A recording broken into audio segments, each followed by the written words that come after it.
어, 우리에게는 큰 대제사장이 계시죠. 그분이 예수님이에요.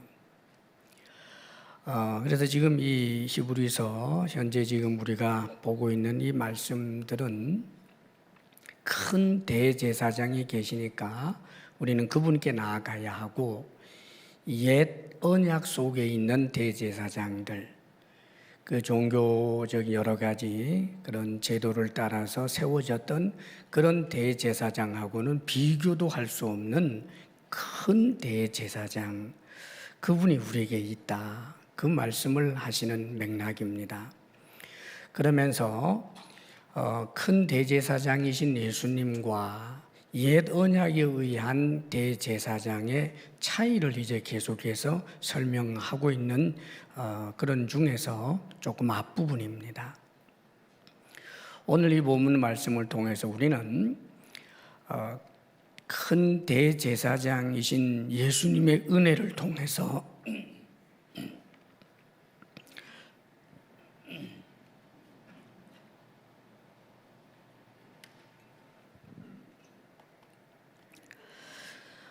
우리들은 이제 옛 언약에 있는 대제사장이 없지만 신앙생활 하는데 훨씬 더 유익한 고지를 가지고 있습니다. 왜냐하면 이제 우리는 옛 언약에 입각한 그런 제사장들은 필요가 없고요. 예수 그리스도 한 분으로 충분합니다. 오히려 우리는 큰 대제사장이신 예수님을 통해서 우리가 이 시대에 누구가 되어 있느냐 하면 성도요, 하나님의 나라요, 하나님의 택하신 백성이요, 왕과 같은 제사장입니다. 그래서 베드로전서 2장 9절에 너희는 택하신 족속, 왕 같은 제사장들, 거룩한 나라, 그의 소유된 백성, 그렇게 우리의 정체성을 분명히 해주고 있습니다. 그런 의미에서 우리는 그 히브리 유대인들, 예수 믿는 히브리인들, 예수 믿는 유대인들이 자신들에게 이제는 제사장이 없다라고 하는 것으로 대단히 허전함을 느꼈는데, 그럴 필요가 없고 오직 큰 대제사장이신 예수님 안에서 오히려 우리들이 이 땅에서 제사장적 역할을 하며 살아야 되는 것을 가르쳐 줍니다. 이제 그런 맥락에서 오늘 이 말씀을 통해서 우리가 이 땅에서 어떻게 해야 할지, 또 큰 대제사장이신 예수님에게 무엇을 배워서 우리가 해야 할지를 오늘 말씀해 줍니다. 먼저 1절 말씀 우리 같이 한번 읽어요. 1절 시작.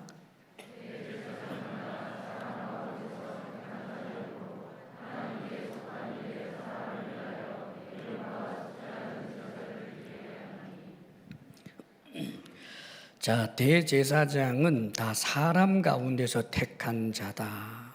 먼저 그렇게 말씀해 주죠. 그 다음에 무엇을 위해서 대제사장 혹은 제사장으로 부름을 받았는가? 하나님께 속한 일에 사람을 위하여. 하나님께 속한 일을 하는데 놀랍게도 누구를 위하는 일을 하느냐 하면 하나님께 속한 일을 하지만 사람을 위하여 예물과 속죄하는 제사를 드리게 하나니, 그럽니다. 다시 한번 말씀드리지만 이제 더 이상 우리는 어떤 대제사장이나 또 우리의 하나님 앞에 드려야 하는 예물이나 제사를 하나님께 드릴 수 있는 그 중간 역할을 해야 하는 옛 언약의 제사장들은 더 이상 필요가 없습니다. 유대교에서는 예수님을 모르기 때문에 여전히 그렇게 하고 있습니다만은 성전이 회복되지 않았기 때문에 아직까지 성전 제사는 드리지 못하고 있어요. 사실 그들은 오해하고 있는 거죠. 예수 그리스도 안에서 이제 우리는 더 이상 짐승을 잡아서 드리는 제사는 필요가 없는 것입니다. 그런데 우리가 이제는 오히려 제사장적 삶을 살아서 어떤 일을 해야 하느냐 하면 하나님께 속한 일, 즉 하나님의 일을 하나님은 인간을 구원하시고 인간으로 하여금 죄 씻음을 받고 영생을 얻게 하는 그 일이 하나님의 일의 가장 첫 번째 되는 관심사입니다. 그래서 하나님은 인간 역사를 이끌어 가실 때 당신의 구속사로 이끌어 가는 거예요. 바로 이런 하나님의 일에 누구를 위하여, 즉 사람을 위하여 일하는 사람이 이 시대의 제사장들인 거예요. 사랑하는 여러분, 우리는 옛 언약에 입각한 제사장들은 아니에요. 그러나 예수 그리스도 안에서 우리는 이 시대에서 제사장의 역할을 하며 살아야 합니다.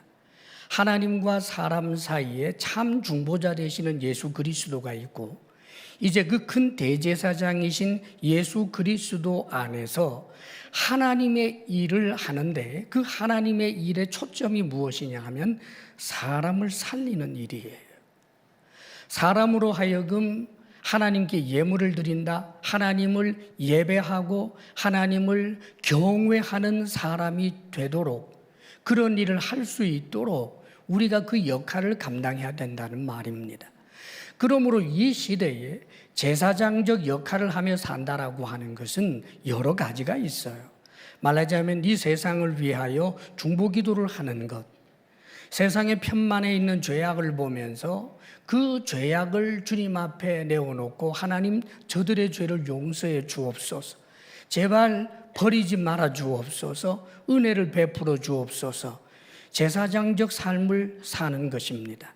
뿐만 아니라 너희는 이 세상의 빛이요 소금이라고 하셨는데 우리가 빛으로 소금으로 살아서 다른 이들로 하여금 내가 믿는 하나님을 경외할 수 있도록 복의 통로로 살게 될 때 우리는 역시 이 시대에 다른 사람을 위하는 제사장적 삶을 살게 되는 것입니다.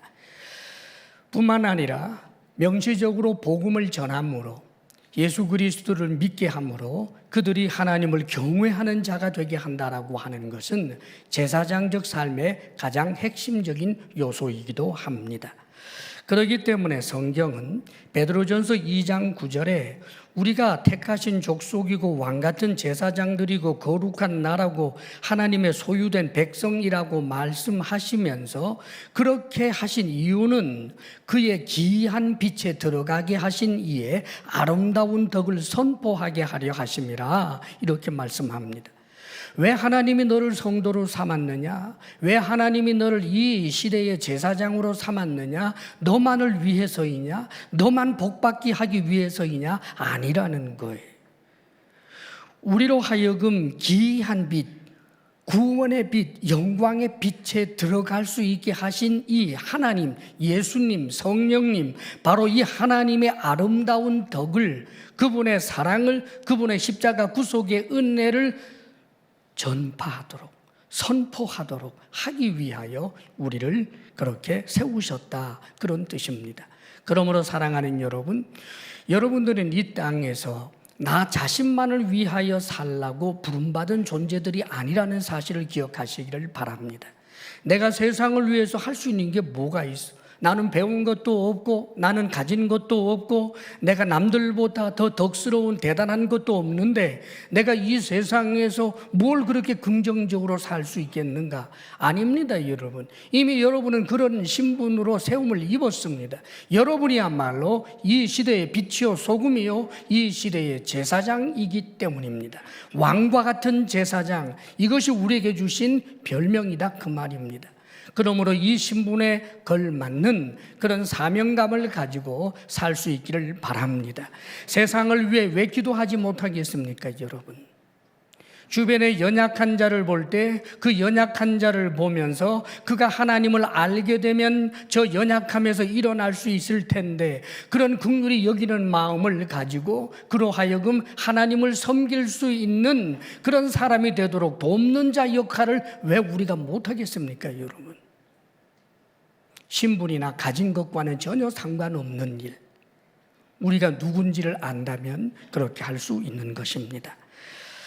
실제로 성경에 보면 이 옛 언약에 입각한 제사장 제도가 모세의 율법에 의해서 이 생기기 이전에도 하나님을 섬기는 사람, 특별히 우리는 이제 예수 그리스도를 믿음으로 하나님의 사람이 되었고 이제 하나님의 백성이 되었는데 믿음의 조상이라고 할 수 있는 이가 아브라함입니다. 그가 의롭게 된 것은 그의 믿음 때문이라고 말하잖아요. 그런데 아브라함에게 있는 일화가 있지요. 아브라함이 좀 용기 없어서 자기 아내를 누이 동생이라고 얘기했다가 그만 그랄 왕 아비멜렉에게 자신의 아내를 빼앗기는 일이 일어났어요. 그런데도 하나님께서 이 아브라함 편에 서셔서 그랄 왕 아비멜렉에게 꿈에 나타나셔서 말씀하십니다. 네가 데려온 여자 당장 돌려보내라. 그는 남편이 있는 여인이다. 아니 하나님 무슨 말입니까? 분명히 자기 동생이라고 해서 제가 그 오빠하고 의논하고 데려온 겁니다. 그러나 네가 더 죄를 범할까 봐 내가 막은 것인데 당장 돌려보내라. 그러시면서 하나님께서 놀라운 말씀을 합니다. 그냥 돌려보내면 된다라고 말씀하시는 것이 아니라 이렇게 말씀하시는 거예요. 그는 선지자라. 그가 너를 위하여 기도하리니 네가 살려니와. 그래요.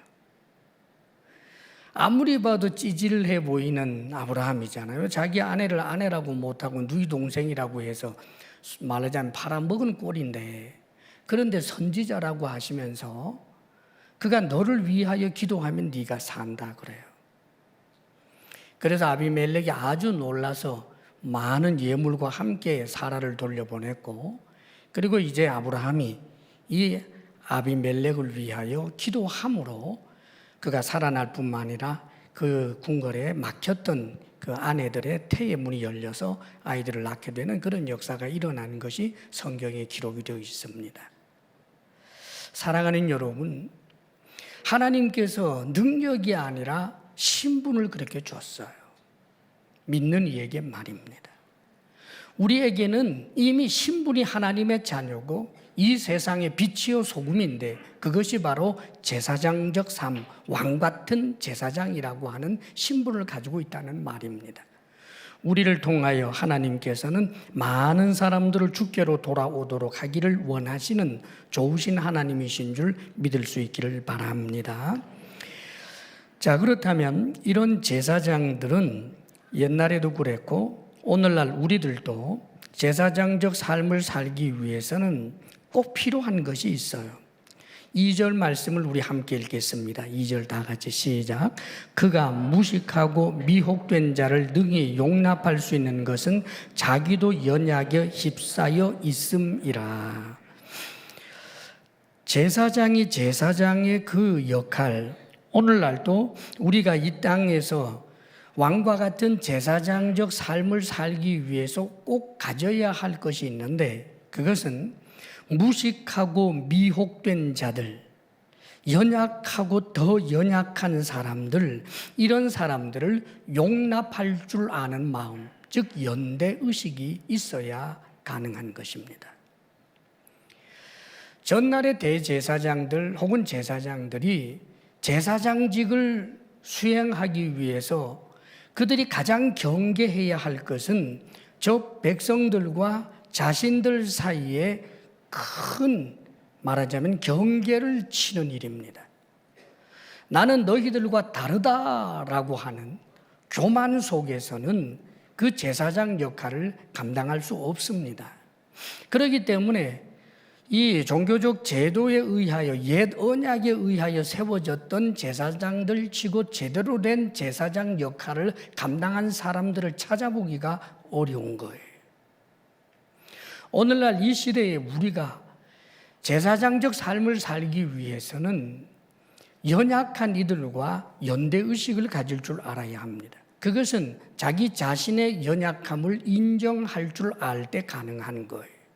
자, 이게 무슨 말이냐 하면 이 용납한다라고 하는 건 어원상의 의미가 굉장히 어려워요. 그러니까 이런 겁니다. 누가 죄를 지었어요? 죄를 지었는데 그 죄 지은 그 사람을 용납한다라고 하는 것은 그 죄가 아니다라고 하는 뜻에서 받아들인다는 말이 아니라 죄를 지었음에도 불구하고 그의 처지를 이해하고 공감하고 긍휼히 여기는 마음, 동시에 나도 하나님 앞에서 온전한 자는 아니다라고 하는 마음을 가지고 자기 자신을 위하여도 제사를 드린다. 즉 자기 자신을 끊임없이 돌아보면서도 또 다른 이들의 그 연약함에 대하여 아픔과 긍휼히 여기는 마음을 가지고 있는 것을 용납이라고 그래요. 이걸 또 다르게 표현해 본다면 용납은 일종의 온유하고도 비슷한 말인데 우리나라에서 쓰여지는 말 가운데는 특별히 중용이라는 게 그런 겁니다. 이런 겁니다. 극단적인 감정의 폭풍으로 가지도 않고 극단적인 무관심으로도 가지 않는 그 중간. 자, 예를 들면 사도 바울이 고린도 교회에 편지를 씁니다. 성경에. 그런데 그 당시 고린도 교회가 어떤 모습이었느냐 하면 얼마나 미혹되어 있고 얼마나 무식한지 정말 끔찍할 정도예요. 이 시대의 고린도 교회라고 하는 게 아마 구체적으로 있었다면 현재 우리가 주변에서 어떤 교회들의 문제 때문에 보도되고 있는 이상으로 끔찍했던 교회가 고린도 교회예요. 서로 다투고 키재기하는 것은 말할 것도 없고 음란하고 더럽고 심지어는 아버지의 첩과 성관계 갖고 뭐 동색도 하고 이건 이루 형용할 수도 없는, 어떻게 예수 믿는다는 사람들이 저럴 수가 할 정도로 교회지만 전혀 교회라고 할 수 없고 강도의 소굴과 같은 그들이 고린도 교회였어요, 여러분. 물론 타락했기 때문이죠. 처음부터 그랬을 리는 없어요. 그런데 그렇게 굴러 떨어졌는데 성경에 보면 이 고린도 교회에다가 사도 바울이 편지를 쓸 때 인사말에 처음에 서론 부분에 이렇게 쓰고 있어요. 고린도에 있는 하나님의 교회, 곧 그리스도 예수 안에서 거룩하여지고 성도라 부르심을 받은 자들에게 편지한다라고 말합니다. 아니 성도래요. 거룩하대. 그리고 하나님의 교회라고 말합니다.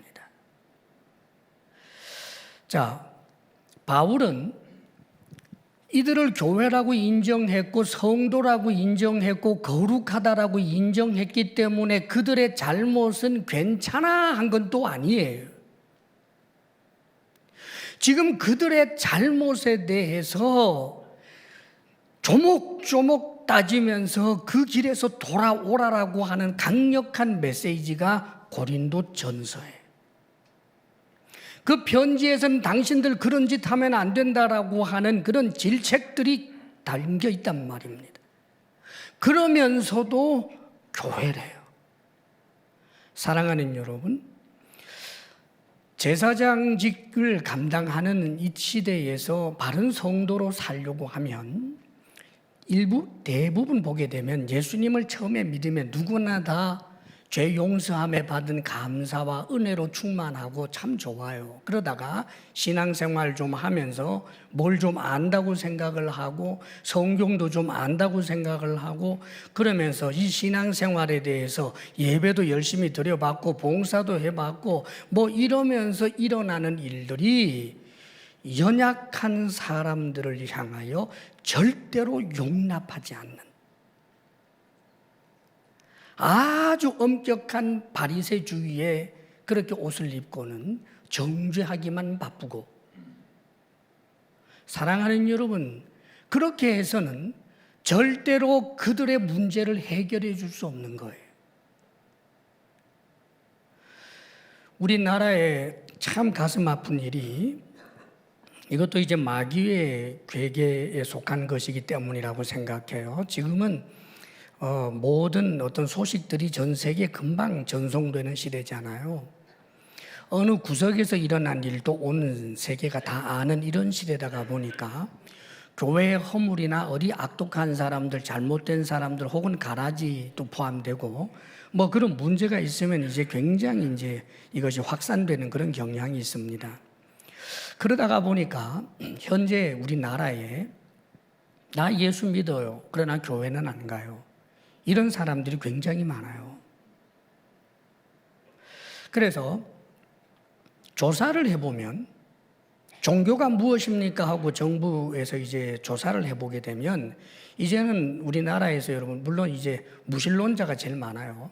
종교 중에서 제일 많은 비율은 이 기독교입니다, 여러분. 기독교가 1등, 2등이 불교, 3등이 가톨릭이에요. 그런데 분명히 그렇게 조사에는 나오는데 실제로 예수 믿기 위해서 예배 나오는 사람들을 조사해 보면 차이가 나요. 왜 그럴까요?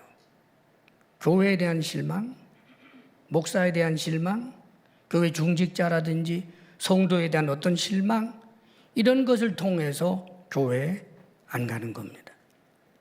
사랑하는 여러분, 더 가야 돼요. 더 기도해야 돼요. 더 매달려야 돼요. 저 형제, 저 이 사람의 잘못의 모습을 보면서 내 속에 있는 그 사람보다는 적다고 할지라도 나에게도 분명히 그 요소가 있다는 말입니다. 그걸 부단히 돌아보면서 그러하여금 그 죄의 자리에 앉아있는 그를 돌이키기 위해서 온갖 땀 흘림을 해야 되는 거예요. 기도하기도 하고 만나서 이야기도 하고 하나님의 은혜를 구하고 이 대제사장적 제사장적 삶을 살아낼 수 있어야 된다는 말입니다. 할렐루야. 사랑하는 여러분, 우리가 잘못하면 세상을 향해서도 그럴 수 있어요. 예수 믿는 사람이 세상 사랑해야 합니다. 세상의 부귀영화를 사랑하라는 말이 아니라 저 세상에 우리를 박해하고 예수쟁이라고 욕하고 개독교라고 말하는 그들을 그래도 사랑해야 합니다. 그들을 위해서 기도해야 하고 그들을 안타깝게 여기고 맞아, 나도 예수 믿기 전에는 나도 저랬지. 몰라서 저러는 거지. 이런 안타까움을 가지고 용납하는 마음이 있을 때 우리가 접촉점을 가질 수 있는 것입니다. 사랑하는 여러분, 우리끼리만 똘똘 뭉쳐서 세상과 담을 쌓고 살아간다면 어떻게 세상 속에서 제사장적 삶을 살 수가 있겠습니까? 참으로 하나님께서 주신 이 귀한 사명, 우리 자신의 연약함을 돌아볼 뿐만 아니라 참으로 연약한 또 다른 이들과 연대의식을 가지고 그들을 긍휼히 여기고 온유함으로 섬겨낼 수 있는 주의 사람들 다 되시기를 바랍니다. 아멘. 그 다음에 이제 또 한 가지는 보면 4절 말씀 우리 같이 한번 읽어요. 4절 다 같이 시작. 이 존귀는 아무도 스스로 취하지 못하고 오직 아론과 같이 하나님의 부르심을 받은 자라야 할 것이니라.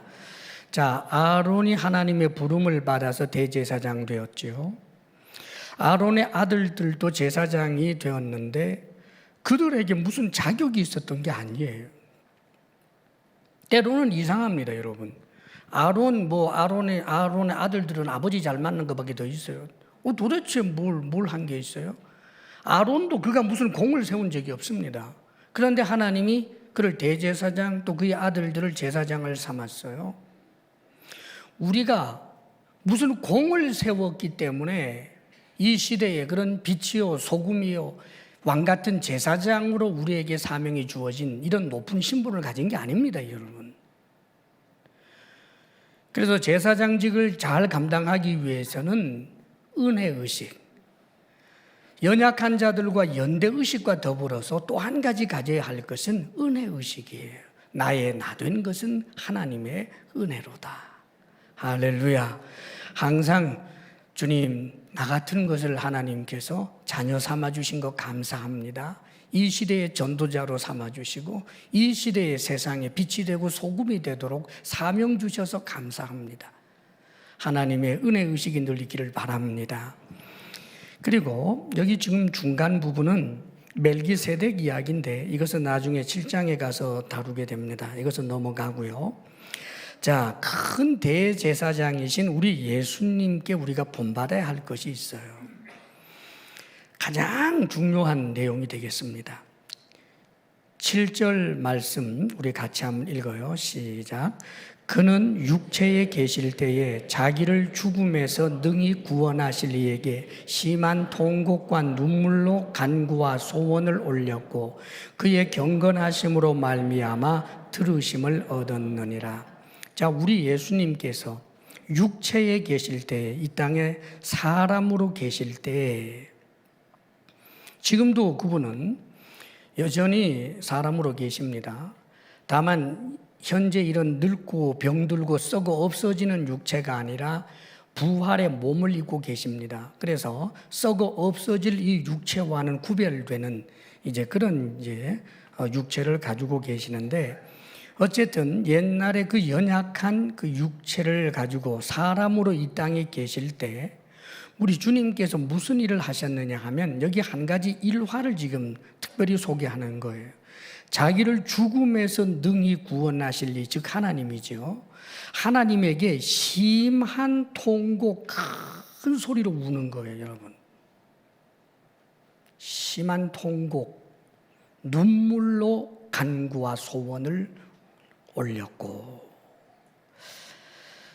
성경에는 우리 예수님의 이 겟세마네에서 말하자면 기도하는 거죠. 십자가를 지시기 전에 기도를 하는 장면인데 누가복음 22장 44절에 보면 이렇게 묘사해 줘요. 예수께서 힘쓰고 애써 더욱 간절히 기도하시니, 예수님이 어떻게 하셨느냐 하면 힘쓰고 애썼다. 그리고 더욱 간절히 기도하시니 땀이 땅에 떨어지는 핏방울 같이 되더라. 여러분, 기도에 대해서 여러분 절대로 나하고 조금 다른 성향의 기도라고 해서 쉽게 판단하고 그러시면 안 됩니다. 우리가 기도 그러면 항상 큰 소리로 해야 됩니다. 큰 소리로 하세요. 해가지고 목 쉬도록 큰 소리로 하라고 계속해서 다그치는 것도 잘하는 거 아니에요. 근데 기도하는데 항상 사람이라는 것이 똑같을 수는 없잖아요. 어떤 날은 정말 이 절박함으로 하나님 앞에 몸부림치며 기도하는 모습을 볼 때가 있는데, 성령의 역사 혹은 그가 가지고 있는 처절한 어떤 삶의 정황 때문에 하나님 앞에 그렇게 몸부림치면서 기도하는 거예요. 제 어릴 때 잊지 못하던 일 가운데 하나가 옛날에 그 마룻바닥이고 또 그 위에 의자를 놓은 그런 예배당이었는데, 어떤 분이 그 저녁에 기도를 하시다가 이제 부흥의 기간이었어요. 이제 부흥이 끝나고 기도를 하다가 세상에 소리를 지르다 말고 막 이 바닥에서 그냥 거의 막 이렇게 구르다시피 하면서 기도를 합니다. 그래서 어린 마음에 이제 귀신 들린 줄 알았어요. 막 무섭기도 하고요. 근데 그렇게 몸부림치면서 이제 기도한 분이어서 내심 이제 좀 정상적인 분이 아닌 줄 알았는데, 그 다음 날 이제 주일날 이제 보니까 단정하게 입고 안녕하세요 하시더라고요. 예. 그러니까 함부로 판단하면 안 되는 거예요. 그분은 그렇게 기도하면서 큰 은혜를 입었다는 겁니다. 물론 기도할 때마다 일부러 그러고 앉았으면 안 되죠. 은혜 받는 척 하느라고. 하나님이 중심을 보시기 때문에 거짓된 모습 하면 안 됩니다, 여러분. 내가 정말 대단한 기도의 사람이라는 걸 보여주기 위해서 다른 사람 들으라고 큰 소리로 기도하는 것도 그런 의도가 숨어 있으면 곤란해요. 내 내적인 상황이 하나님 앞에 여러 모습으로 기도할 수 있는데 지금 예수님이 했던 기도가 항상 이랬던 건 아니에요. 그러나 겟세마네에서 지금 말하자면 주님이 십자가를 지시기 전에 했던 기도는 목숨을 건 처절한 기도였단 말입니다. 주님이 기도했던 그 기도의 내용이 뭘까요?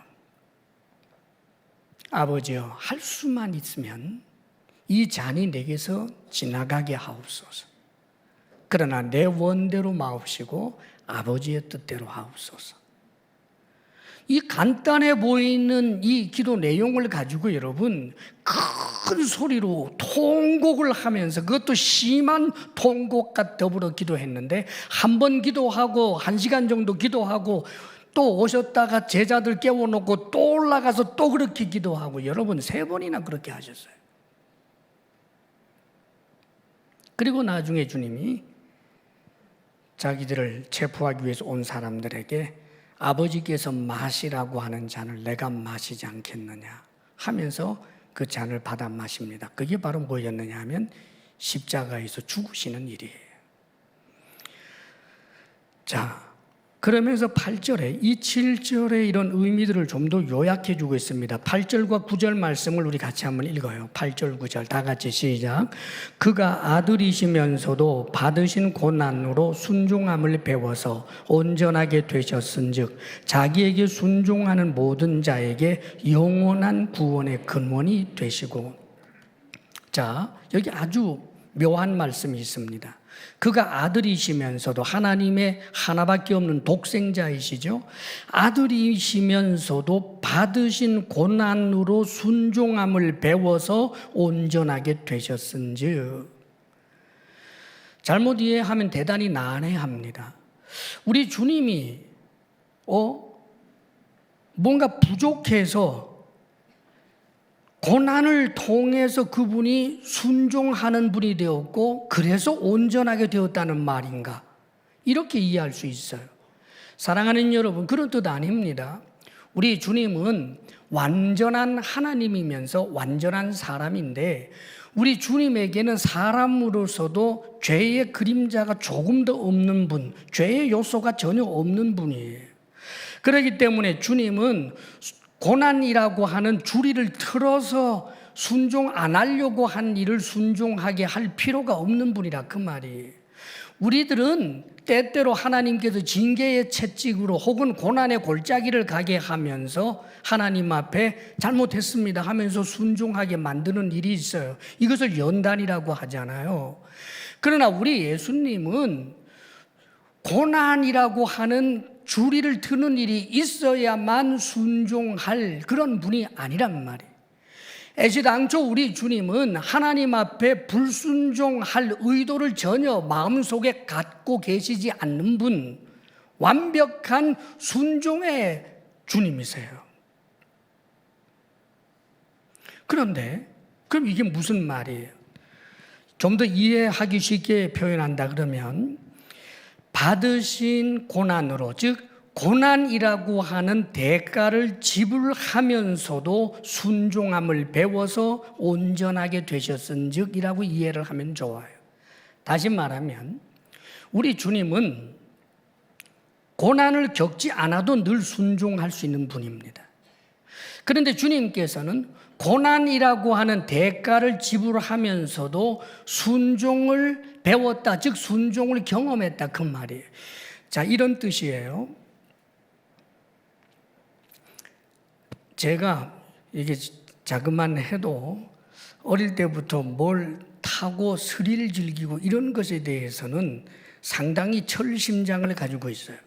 그래가지고 제가 이제 서울 와서 놀이동산 같은 거 뭐 이런 거 이제 나이 꽤 됐을 때 처음 직면하게 되는데, 저는 보자마자 가슴이 떨렸어요. 타고 싶다, 타고 싶다.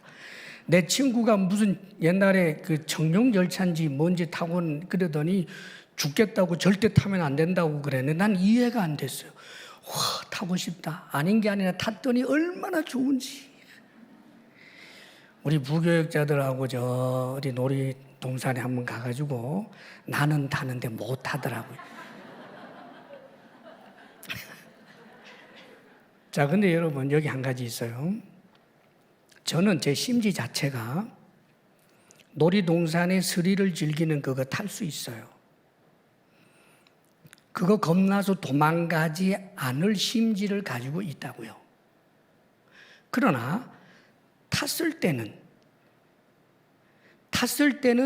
탐으로 인하여 배우는 것, 느끼는 것, 경험하는 게 있단 말이에요.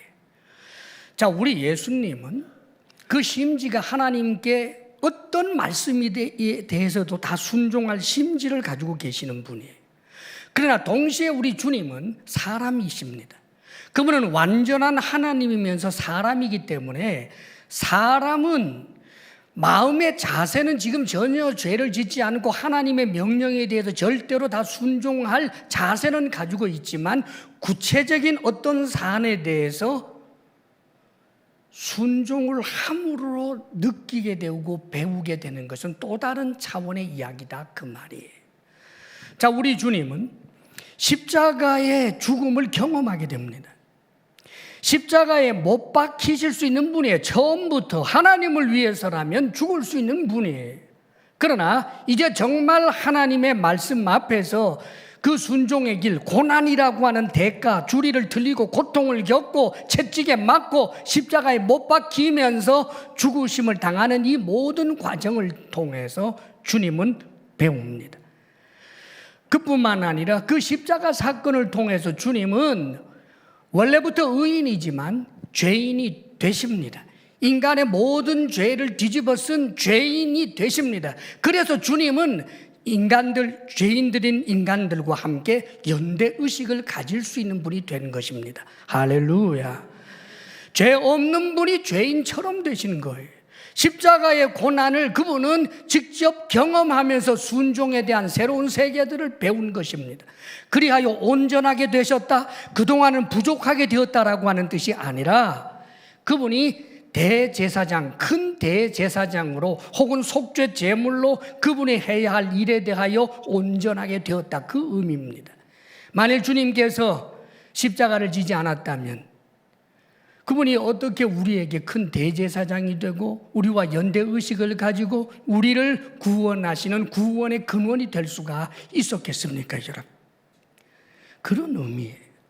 전날에 아브라함이 하나님 앞에 원래 가지고 있었던 믿음이 나중에 점점 믿음이 장성하게 되었을 때 하나님의 눈에도 아브라함 이제 되었다, 저 정도 믿으면 충분하다, 내가 이삭을 번제라고 바치라고 해도 분명히 번제로 바칠 만한 사람이다, 하나님이 모를 리가 없어요.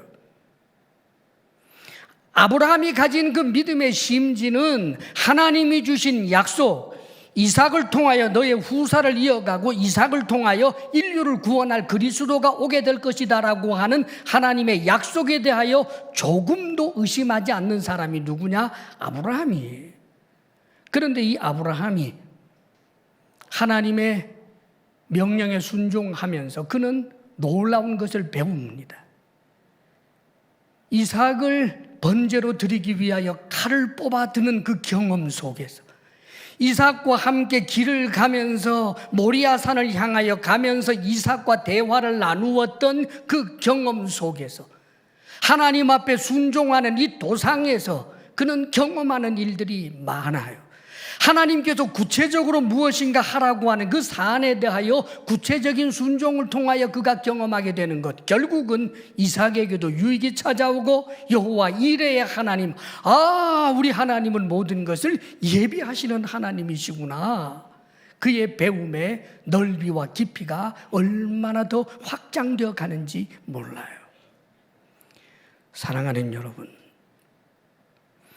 우리가 주님을 본받아 해야 할 일이 있습니다. 주님께서는 고난이라고 하는 비용을 지불하면서도 순종의 길을 감으로 그가 경험하지 못하였던 것을 온몸으로 경험하는 일들이 있었고 배움이 있었습니다. 우리도 마찬가지입니다, 여러분. 특별히 고난이 찾아올 때 우리에게는 두 가지 선택이 나올 때가 있어요. 완전 사면 초과일 때는 그냥 하나님 이렇게 하겠지만, 그러나 엄격한 의미에서 그것은 하나님의 은혜이기는 하지만 그러나 우리가 그것만을 원해서는 안 될 것입니다. 사실은 우리에게 고난의 현실이 오게 될 때는 이 고난의 자리에서 벗어날 수 있는 넓은 길, 죄악된 대안들이 툭툭 튀어나올 수 있어요. 분명히 순종하면 이 고난의 길을 가야 돼요. 분명히 순종하기 위해서는 이 고난의 길을 가야 돼요. 좁은 길이에요. 그런데 이렇게 보니까 넓은 길이 있는데 이 고난의 길을 가지 않고도 갈 수 있는, 휘적휘적 놀면서 갈 수 있는 길이 있는데 그게 죄의 길이에요. 어느 쪽을 선택하시겠습니까? 고난이라는 대가를 지불하면서 순종의 길을 걸으면 여러분은 배우게 됩니다. 여러분은 더욱더 놀라운 하나님의 은혜를 배우게 됩니다. 여러분의 믿음의 깊이가 여러분의 삶의 모든 영역에서 놀라운 은혜의 넓이가 더욱더 확장되어 감을 경험하게 될 것입니다. 그러나 고난이라고 하는 대가를 지불하기 싫어서 불순종이라는 자리를 선택하게 되면 넓은 길로 가보지만 휘적휘적 걷고 콧노래를 부를 것 같지만 그러나 거기에는 기쁨도 없고 그 끝은 멸망밖에 없다는 사실을 알아야 합니다. 그러므로 오늘도 이 말씀을 이렇게 해주고 있습니다. 9절에 온전하게 되셨은즉 자기에게 순종하는 모든 자에게 영원한 구원의 근원이 되시고. 사랑하는 여러분, 여러분의 믿음이 순종과는 별개로 경영되고 운영되지 않기를 바랍니다. 여러분의 믿음이, 우리의 믿음이 항상 순종과 결부될 수 있기를 바랍니다. 순종의 길을 가기 위해서는 고난이라고 하는 대가를 지불해야 한다 할지라도 그 비용이 아무리 힘들고 어려워도 우리 예수님께서, 죄가 없으신 예수님께서 죽으셔야만 하고 죄인이 되어야 하는 그 고난이라고 하는 대가를 지불하면서도 순종의 길을 감으로 말미암아 그가 큰 대제사장으로서의 역할을 감당할 수 있었던 것처럼 우리들도 그렇게 되는 것입니다. 사랑하는 여러분, 주님 앞에 오늘도 믿음을 따라 순종적 결단으로 하나님 앞에 어떤 고난이 있다 할지라도 순종을 택할 줄 아는 주의 사람 되겠습니다. 결단하며 살아가는 여러분 모두 되시기를 바랍니다. 기도하겠습니다. 하나님 아버지, 참으로 우리가 이 시대에 놀랍게도 제사장 역할을 하도록 왕과 같은 제사장이라고 우리에게 사명도 주시고 신분도 주신 것 감사합니다. 우리가 교만하여 우리에게 주어진 이 영광의 자리가 우리의 능력인 것처럼 하나님의 은혜에 대한 감사가 없거나 스스로 교만하여 연약한 자들을 돌아보지 아니하고 비판과 정죄만 일삼는 자 되지 아니하도록 하나님 우리에게 은혜를 더해 주시옵소서. 뿐만 아니라 어떤 고난이 있다 할지라도 하나님 앞에 순종을 결단하여 참으로 하나님께서 주시는 은혜의 지평을 날마다 넓혀갈 수 있는 주의 사람들 되게 하여 주옵소서. 예수님 이름으로 기도합니다. 아멘. 아버지 하나님, 우리가 무엇이고 한데 하나님의 자녀 삼으시고 하늘의 큰 영광을 약속해 주십니까? 우리가 무엇이기에 우리를 이 시대에 왕이라 제사장이라 하시며 우리로 하여금 이 세상을 밝히는 빛으로 소금으로 살라 하십니까? 아버지여, 주신 은혜 우리가 온전히 감사하며 감사와 감격 가운데서 주님 주시는 사명을 감당할 수 있도록 도와주시옵소서.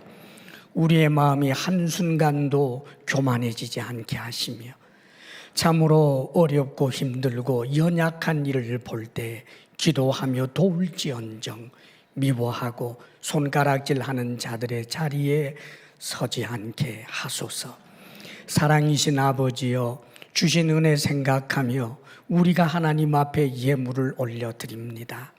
누가 있어 하나님께 드리며 하나님이 없는 자처럼 받으시겠습니까마는 우리가 드리는 이 작은 것을 기뻐 받아주시는 우리가 주의 자녀된 연고인 줄 압니다. 주의 보혈로 우리의 죄를 씻어주시고 우리가 드리는 예물을 정하게 하사 향기나는 예물로 받아 주시옵소서. 주의 사랑하는 성도들의 일터에 복 주시기를 원합니다. 주의 말씀 의지하여 땀 흘릴 때마다 주님 약속과 같이 100배로 결실하게 하여 주시옵소서. 이 땅의 모든 필요를 오직 주의 말씀으로 공급받을 수 있는 지혜로운 믿음의 사람들 되게 하옵소서. 우리 성도들에게 건강의 복을 주옵소서. 마음의 평강을 주옵소서. 부부사랑 돈독하게 하옵소서. 우리들의 자녀가 큰 믿음의 사람들 되게 해 주옵소서.